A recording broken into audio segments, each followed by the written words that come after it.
This is an introduction to 5G and edge computing.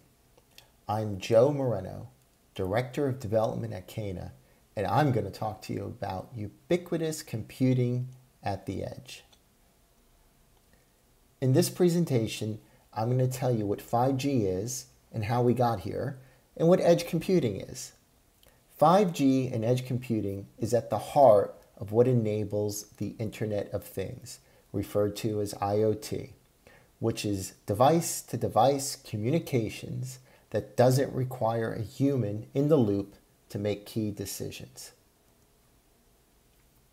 Cellular technologies began in the 1980s, what we now refer to as 1G. 1G cellular technology was an analog wireless telephony communication standard with about 2.4 kilobits per second of bandwidth. 2G came along in the early 1990s, and that went all digital and bumped up the bandwidth to 0.1 of a megabit per second. In other words, 100 kilobits per second. Throughout the 1990s, several iterations on 2G were released, such as 2.5G, that defined the SMS and MMS texting standards, along with the 2.75G Edge standard. To avoid any confusion, Edge, in the context of cellular technologies, has nothing to do with edge computing. In the context of 2.75G cellular technology, Edge is an abbreviation for Enhanced Data Rates for GSM Evolution, unrelated to edge computing. In 2000, 3G was released with speeds up to 3 megabits per second.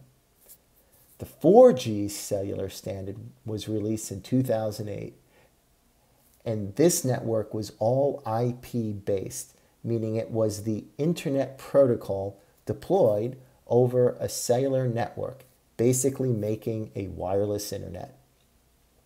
Over the past few years, 5G technology has been rolling out on networks and in smartphones. 5G is very fast, with bandwidth speeds up to 10 gigabits per second, using a new higher frequency radio spectrum. Not only is 5G faster than the previous generations of cellular technology, but it also has lower latency, meaning it's more responsive, making it perfect for controlling fast-moving devices like cars and trucks. So that's a brief history of cellular technologies. Edge computing is also known as the last mile of computing. Edge computing brings storage and computing closer to where it's needed to improve response times and save bandwidth. Back in the 1990s, before we had a concept of edge computing, packets would have to travel from one centralized location where the servers were.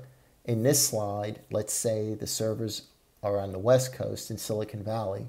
They'd have to travel from there all the way to the East Coast, such as New York City or Washington, D.C.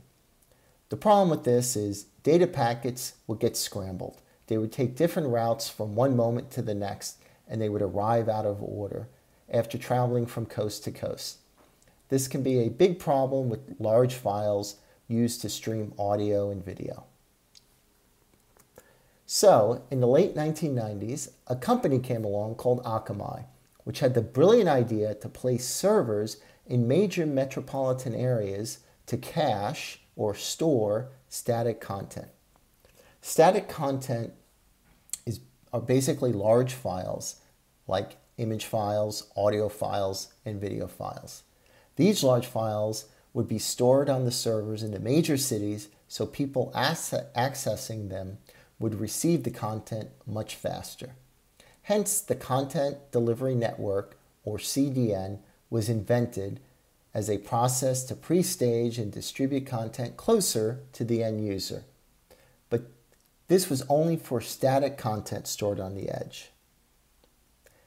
Now, with 5G, we can put computing power in the form of computer servers closer to the user or device that needs to access these servers. Here's an oversimplified example of how it works. The device in this slide between the edge server and the vehicles is an example of an edge computer server. Imagine if at an intersection there were computer servers controlling self-driving cars. Not only would the vehicles in this example be self-aware of their surroundings, but the edge computer servers could control traffic at each intersection. This changes how cars negotiate traffic intersections. Instead of the current red light, green light, stop and go process we use when driving, a 5G enabled edge server could control cars as they enter and exit the intersection, and this is what it would look like. This is very similar to how people walk through a crowded mall. While this see and avoid process is similar to what we do when we drive, humans can't respond quickly enough to do this in a fast-moving car, and especially through an intersection. But 5G and edge computing enables the Internet of Things, which can manage this traffic. Now, I mentioned this example is a bit oversimplified.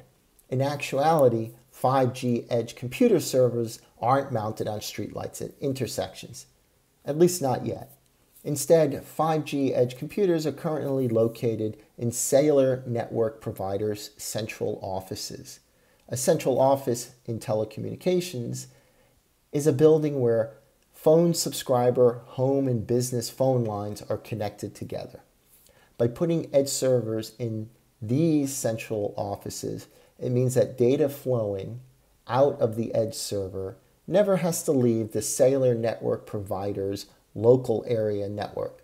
In other words, the data isn't traveling over the internet, only the phone company's local network, which greatly improves bandwidth and latency. So, how do we get right of way for edge computing? One way is to roll out your own network on a campus, such as a college campus or military base, which is the goal of the CANA Field Ops project at Marine Corps Air Station, Miramar. Another way is to use Amazon Web Services, better known as AWS. AWS has a service called Wavelength, currently available in 19 US cities, which delivers ultra-low latency applications to 5G devices. Basically, with AWS Wavelength, instead of accessing AWS servers that are physically located in an Amazon data center, you're accessing AWS servers that are located in a cell phone company's central office. So with the advent of 5G and edge computing, we're going to see a lot more opportunity for IoT, especially for autonomous vehicles.